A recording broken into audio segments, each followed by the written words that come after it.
Welcome everyone. आज हम यहाँ पर क्लास 10th स्विक्स के इम्पॉर्टेंट एमसीक्यूज़ और फुल फॉर्म्स को डिस्कस करेंगे। ये एमसीक्यूज़ और full forms class 10th board exam के लिए बहुत इम्पॉर्टेंट रहेंगे। आज का पहला क्वेश्चन क्या है? पहला क्वेश्चन है, what is the key principle of democracy that power sharing promotes centralized decision making, avoidance of conflict, social and political harmony, suppression of diversity। यहाँ पर पूछा है कि principle of democracy that power sharing promotes. तो इस question का right answer क्या है? सोशल एंड पॉलिटिकल हार्मोनी इस क्वेश्चन का राइट आंसर है। Power sharing ensures that no single group dominates other, promoting harmony। Next question क्या है? नेक्स्ट क्वेश्चन है, which of the following countries is an example of power sharing in a federal system। जब हमने first chapter discuss किया था power sharing, तो उसमें हमने पढ़ा था किस कंट्री ने पावर शेयरिंग बहुत अच्छे तरीके से की थी। अपने कॉन्स्टिट्यूशन को 4 बार अमेंडमेंट की थी अपने कॉन्स्टिट्यूशन में। तो कौन कंट्री बनी थी example of power sharing in federal system? हमने दो कंट्रीज को डिस्कस किया था, एक बेल्जियम और एक श्रीलंका। लेकिन श्रीलंका ने पावर को शेयर नहीं किया था, लेकिन जो दूसरी कंट्री थी उसका नाम था Belgium. Belgium is an example of power sharing in a federal system. Belgium Europe की एक छोटी सी कंट्री है। बेल्जियम की कैपिटल ब्रुसेल्स है। जब पावर शेयरिंग को इतने अच्छे तरीके से उन्होंने पावर शेयर किया तो यूरोपियन यूनियन बहुत खुश हुई। उन्होंने बेल्जियम की कैपिटल ब्रुसेल्स को अपना हेडक्वार्टर चुना। नेक्स्ट क्वेश्चन क्या है? नेक्स्ट क्वेश्चन है the term horizontal power sharing refers to power sharing between. Different types की पावर शेयरिंग होती है। Horizontal power sharing, vertical power sharing, power sharing among different political parties, pressure group, community government. तो यहाँ पर पूछा है horizontal power sharing refers to power sharing between different levels of government, different organs of government, political parties and pressure group, majority and minorities. तो इसका right answer है different organs of government. जब horizontal distribution of power sharing होती है तो power को share किया जाता है डिफरेंट ऑर्गन्स ऑफ गवर्नमेंट। जैसे इंडिया में horizontal distribution of power sharing भी होती है and vertical distribution of power sharing भी होती है। Horizontal distribution of power sharing में इंडिया में 3 ऑर्गन्स में पावर को शेयर किया जाता है, लेजिस्लेचर, एग्जीक्यूटिव एंड जुडिशरी। तो ये है 3 ऑर्गन्स ऑफ गवर्नमेंट। तो जब इनमें पावर को शेयर किया जाता है तो उस पावर शेयरिंग को हम बोलते हैं horizontal distribution of power sharing. Next question क्या है? Which of the following is not a feature of federalism? 2 or more levels of government, division of powers, single citizenship, written constitution। यहाँ पर पूछा है इनमें से फीचर कौन सा नहीं है फेडरलिज्म का? तो इसका राइट आंसर है single citizenship is not a feature of federalism.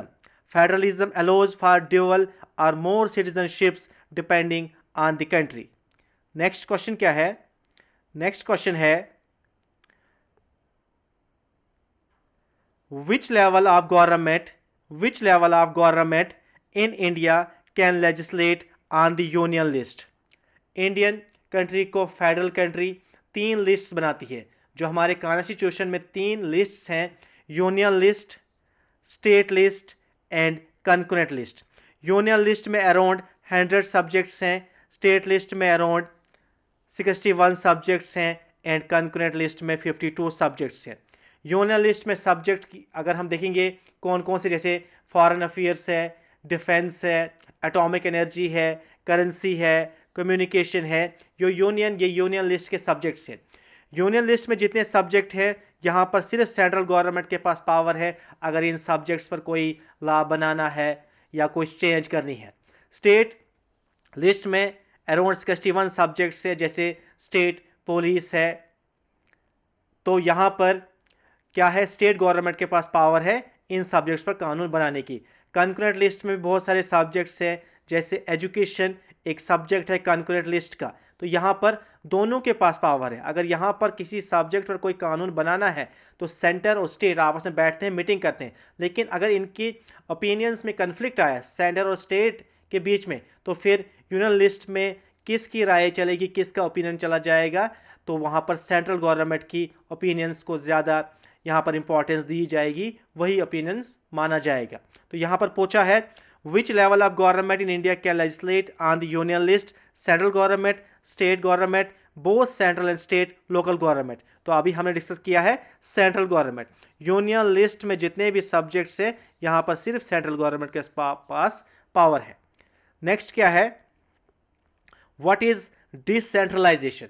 Decentralisation term हमने पढ़ी थी जब हमने लोकल गवर्नमेंट को, पंचायती राज सिस्टम को डिस्कस किया है। Centralizing power to one authority, sharing power with local government, elimination of state governments, abolishing local bodies. So what is decentralization? Decentralization is sharing of power with local government. जब local government को भी power दी जाती है, power कहाँ तक पहुँचाई जाती है, कहाँ तक शेयर की जाती है, लोकल गवर्नमेंट तक। जैसे लोकल गवर्नमेंट इंडिया में है म्यूनसिपलिटी एंड पंचायती राज, जब इनको भी पावर शेयर की जाती है, इनको भी पावर दी जाती है, तो उसी को बोला जाता है डिसेंट्रलाइजेशन। नेक्स्ट क्वेश्चन क्या है, which of the following is not a reason for social division? religion, education, language and region। यहां पर पूछा है इनमें से रीजन कौन सा नहीं है सोशल डिवीजन का। तो ये सभी रीजन है, रिलीजन भी एक रीजन है, लैंग्वेज भी रीजन है और रीजन भी है। Education is not a reason for social division. Option B इसका राइट आंसर है। नेक्स्ट क्वेश्चन क्या है, which movement in the US is associated with the fight against racial discrimination? Anti-apartheid movement, civil rights movement, green revolution and quit India movement। इसका right answer क्या है, civil rights movement इसका right answer है। Next question क्या है, which of the following best defines a homogeneous society? A society that respects diversity, a society with similar kind of people, a society with multiple religions and languages, a society with political diversities। यहाँ पर a society that respect diversity ये एक heterogenic society हो सकती है, homogenic नहीं। a society with multiple religions and languages ये भी heterogeneous society है। a society with political diversity ये भी heterogeneous society है। a society with similar kind of people ये क्या है, एक homogeneous society है। A society with similar kinds of people। Next question क्या है, what does gender division mean? Division of people based on physical abilities, division of work between men and women, division of people based on economic status and division of people based on caste। What does gender division means? तो इसका right answer क्या है, division of work between men and women। Next question, what is secularism? A system that promotes one religion, equal treatment of all religion by the state, a ban on religious practices, a system based on caste। And what is secularism? Equal treatment of all religion by the state, उसे कहा जाता है secularism. जैसे India को एक secular state कहा जाता है क्योंकि यहाँ पर हर रिलीजन को इक्वल ट्रीटमेंट दिया जाता है स्टेट की तरफ से, तो उस कंट्री को सेकुलर कंट्री कहा जाता है। नेक्स्ट क्वेश्चन क्या है, what is the main aim of caste system? To divide society into various groups, to ensure equality, to promote unity, to establish social hierarchy. तो मेन एम क्या है caste system का? To establish social hierarchy is the main aim of caste system. Next question क्या है, what is the main aim of pressure groups? Pressure groups का main aim क्या है? To contest elections, to form government, to influence public policies, to create social conflict. तो main aim क्या है pressure group का? To influence public policies, ये main aim है pressure group का। नेक्स्ट क्वेश्चन क्या है, the movement in Nepal for establishing democracy is known as civil rights movement, Bolivia's war, water war, Nepal second movement for democracy and green revolution. इसका right answer क्या है? Nepal's second movement for democracy. Next question क्या है, which of the following is an example of public interest group? Trade unions, business associations, environmental groups and teachers association. इसका right answer क्या है? Environmental groups इसका right answer है। Next question क्या है? What is the main aim of political party? To contest elections and gain power, to promote regional diversity, to create pressures on the government, to ensure education for all. Main aim of political party क्या होता है? इसका होता है to contest elections and gain power.